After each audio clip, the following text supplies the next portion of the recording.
Ik probeer het vak, het oude ambacht, smeden in stand te houden.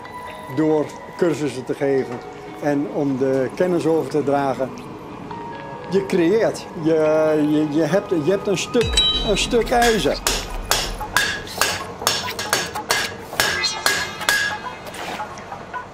Als je zoiets kunt maken, is het hartstikke mooi dat je een gebruiksvoorwerk maakt.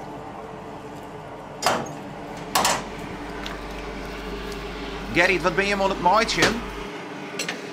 We zijn hier een bijl aan het maken. Dit moet een handbijltje worden voor algemeen gebruik. Maar waar je ook mee kunt snijden. En van waar krijg je nou assistentie? Dit is een oud cursist van mij die heel graag met bijlen werkt. En die hij het ambacht intussen zo goed bijbracht? Ja, ja. Hij heeft het smeden hier geleerd.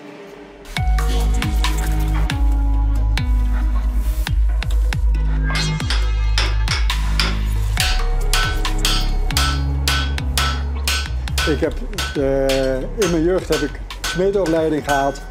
En dat is altijd blijven hangen als zijn een heel mooi vak. Op een bepaald moment kreeg ik de gelegenheid om een siersmederij over te nemen. Die heb ik hier in dit huis neergezet.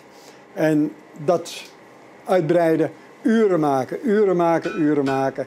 En dan krijg je je oude routines krijg je weer terug.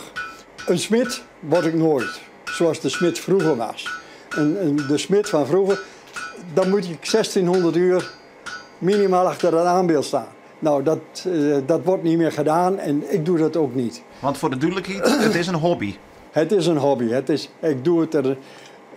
Ik probeer kennis over te brengen. En ik vind het heel mooi om mensen het te leren.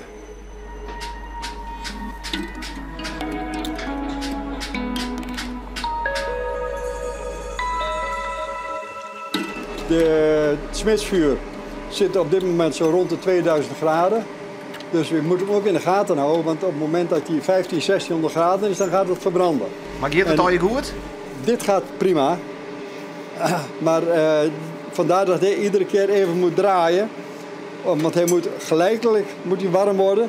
Maar hij mag absoluut niet verbranden. Want als je gereedschapsstaal verbrandt, brand je de koolstof eruit. En heb je in feite gewoon ijzer over. Dan voldoet het niet meer aan de norm van wat jij verwacht voor die bijl.